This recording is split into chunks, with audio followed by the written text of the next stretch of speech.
Praise the Lord. எனக்கு அன்பான சகோதரனே சகோதரியே, ஆண்டவராகிய இயேசு கிறிஸ்துவின் நாமத்தினாலே உங்கள் எல்லாருக்கும் என்னுடைய அன்பின் வாழ்த்துக்கள். இன்றைக்கான ஒரு வசனத்தை நாம் தியானிக்கலாம். யோவான் எழுதின சுவிசேஷம் 14வது அதிகாரம் 14வது வசனம். என் நாமத்தினாலே நீங்கள் எதை கேட்டாலும் அதை நான் செய்வேன். எனக்கு அன்பான சகோதரனே சகோதரியே, இந்த நேரத்தில் கூட இந்த வார்த்தையை கேட்குற இந்த வீடியோ பார்க்குறவர்களே, எல்லாருக்கும் ஆண்டவர் சொல்லுகிறார், என் நாமத்தினால நீங்கள் எதை கேட்டாலும் நான் அதை உங்களுக்கு கட்டாயம் செய்வேன். வீடு கட்டப்பட வேண்டும் என்று நினைக்கிறீர்களா? வேலை இல்லை என்று நினைக்கிறீர்களா? திருமணம் ஆகவில்லை என்று நினைக்கிறீர்களா? குழந்தை இல்லை என்று நினைக்கிறீர்களா?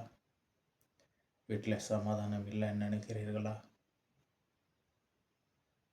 வீட்டில் அநேக பலவீனங்களோடு வியாதிகளோடு இருக்கிறார்கள் என்று நினைக்கிறீர்களா? அவருடைய நாமத்தினாலே நீங்கள் விசுவாசித்து ஜெபிக்கும் போது அவருடைய நாமத்தினாலே உங்களுக்கு எல்லாம் ஆண்டவர் உதவி செய்ய வல்லமையுள்ள தேவனாய் இருக்கிறார். வேதம் இப்படியாக சொல்லுகிறது, ஒரு பிள்ளை தன் அப்பாவிடத்தில் அப்பா எனக்கு ஒரு அப்பம் வேண்டும் என்று கேட்கும்போது அந்த அப்பா கல்லை கொடுக்க மாட்டார். எனக்கு மீன் வேணும்னு கேட்கும்போது மீனுக்கு பதிலாக பாம்பை கொடுக்க மாட்டான். உலகத்தில் இருக்கிற நம்மளுடைய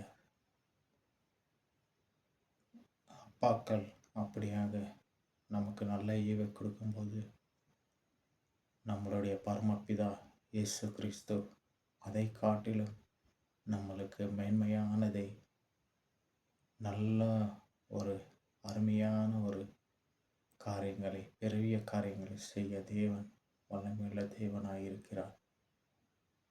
ஒருவேளை இந்த வீடியோ பார்த்து கொண்டு இருக்கிற ஜனங்களே, தேவன் உங்களுக்கு சொல்லுகிறார், நாமத்தினால் நீங்கள் எதை கேட்டாலும் விசுவாசத்தோடு கேட்டாலும் நான் அதை உங்களுக்கு செய்வேன்.